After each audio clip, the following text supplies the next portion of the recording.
Hello friends, কেমন আছো তোমরা সবাই? আশা করি অনেক ভালো আছো। আমিও খুব ভালো আছি। আজকে তোমাদের সাথে নতুন একটা রেসিপি শেয়ার করব, চন্দন পিঠে।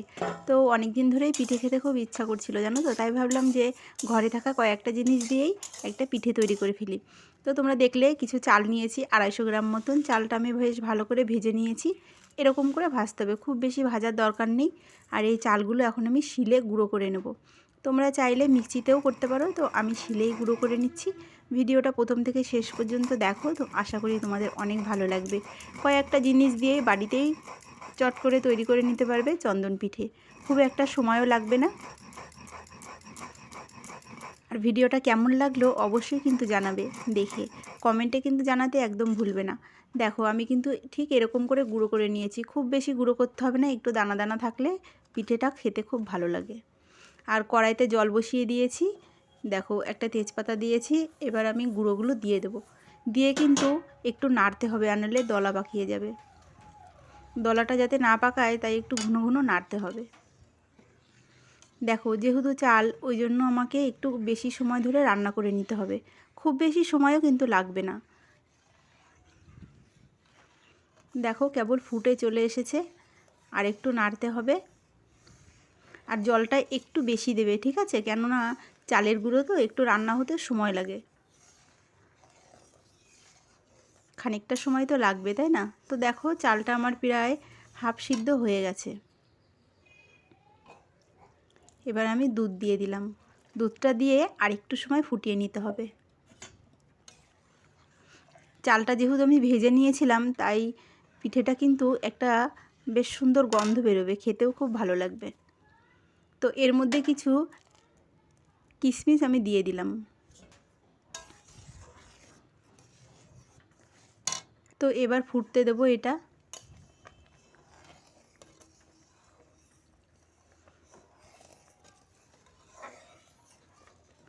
যারা আমার চ্যানেলে নতুন আছো অবশ্যই সাবস্ক্রাইব করে পাশে থেকো। দেখো ফুটছে, তো আর একটু ফুটলেই নামিয়ে ফেলবো। দেখো চালটা সিদ্ধই হয়ে গেছে। তো চালটা সিদ্ধ হয়ে গেছে, দেখো দেখে মনে হচ্ছে না কত সুন্দর হয়ে গেছে, অনেকটা ঘনও হয়ে গেছে। দেখো অনেকটা ঘন হয়ে গেছে। আর চালটা আমার পুরো সিদ্ধ হয়ে গেছে। এখন আমি চিনি দিয়ে দিলাম। তোমরা চাইলে গুঁড়ো দিতে পারো, আবার নারকেল কোড়াও দিতে পারো। আমি কিন্তু নারকেল কোড়াটা দিলাম না, কেননা অনেকের কাশির জন্য নারকেলটা খেতে পারে না। তো নারকেল না দিলেও খেতে খুব সুন্দর হবে। দেখো ঠিক যখন এইরকম হবে তখন নামিয়ে ফেলবে। একটা থালা নেবে, থালাটা পরিষ্কার করে থালার মধ্যে ঢেলে নেব।